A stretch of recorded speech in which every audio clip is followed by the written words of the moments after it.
welcome back to West Wing Studios, my video blog series entitled Song by Song. I'll look at the songs of Project Gemini and the Space Donkeys' new CD entitled 16. The new CD is actually out. It was out on Saturday, and it's on iTunes, it's on CD Baby. If you want a hard copy, you can actually buy it from their store. You can hear it on Spotify, you can hear it at Amazon and buy it as MP3s there. So if you haven't got it and want to get it, go to any of those places. You can get it at projectgemini16.com as well. That's my personal website, and if you just PayPal me there, I can send you a hard copy. So I also want to thank everybody that came out for the CD release party on Saturday at the Furniture Factory with Crush.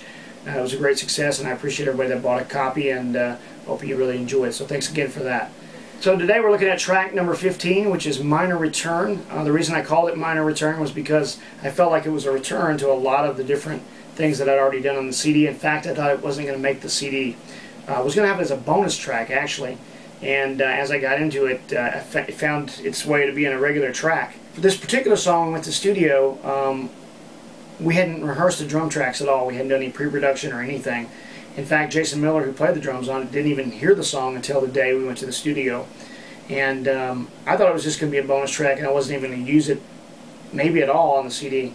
And so we got down to the studio, and we ended up having enough time to do the drum tracks for this. So I took him outside to the car, and he listened to this track, this demo track of it that I had made with my drum tracks 3 times. Then he came back in the studio and cut his drum tracks within an hour. And so we didn't even know if we were going to be able to put this on the CD, but as it came together, it turned out really cool. And so I was really happy about that. And so when I got to recording all the parts on it, I used this Gary Moore Les Paul. And it's a pretty special guitar. First of all, Gary Moore died a couple years ago at a pretty young age, and so that was a tragedy. But I grew up listening to Gary Moore a lot. I listened to 3 records in particular. Victims of the Future was my first really big one, and then Run for Cover after that, and Wild Frontier after that. And those were kind of hard rock virtuoso type albums where he's playing all this very technical stuff. But Gary was different than a lot of those guys. He had such feel in his playing, the blues type feeling that, you know, say a Clapton or somebody kind of infused in his playing.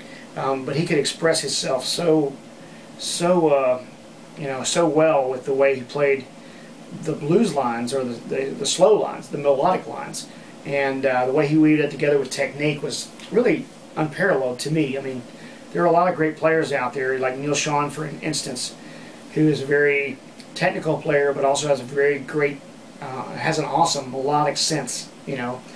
And what's really cool about this whole thing is that this guitar, which was owned by one of my friends, Damon Johnson, who toured with this guitar with John Waite. When he was with John Waite, Neil Schon actually played this guitar backstage some when they were touring together, and so that's kind of an interesting fact, not to mention it's Gary Moore Les Paul. So then Damon went on to play with Alice Cooper, and then he ended up in Thin Lizzy. And so another cool fact about this guitar is that Gary Moore was in Thin Lizzy, and now my buddy that owned this guitar is in Thin Lizzy as well. And it's kind of an odd combination, but a really neat thing about this guitar. And so it's a very warm sounding guitar and thick.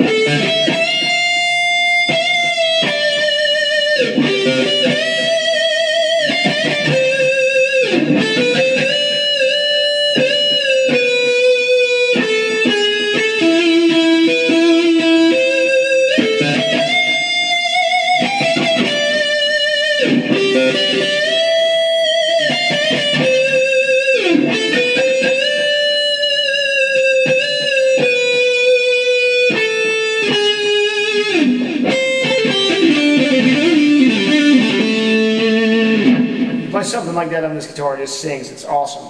So I think Damon really lost a great guitar when he lost his guitar, but it's now my guitar and I love it. So thanks, Damon. Anyway, so this song is really cool. It goes like this. It starts out with a A minor moving thirds lick. It's like.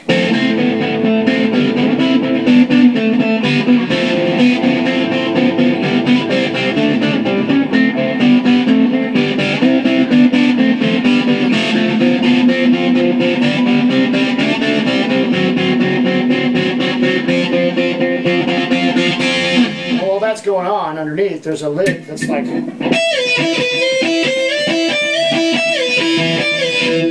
like an open lick.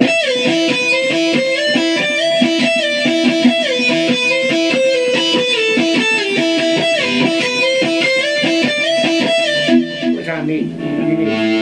You get into the chorus of this song, it has this really neat lick.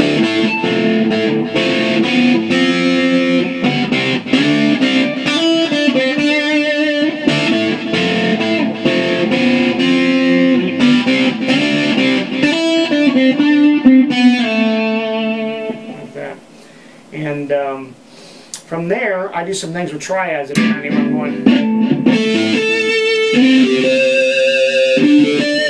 as part of the leads, which is kind of unusual, kind of like Eric Johnson like.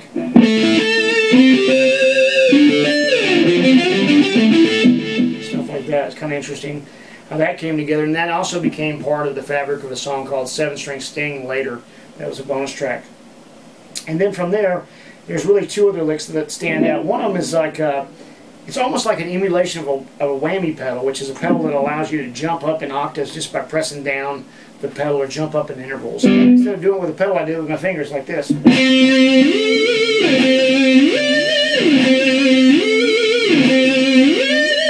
stay at the end with the tapping.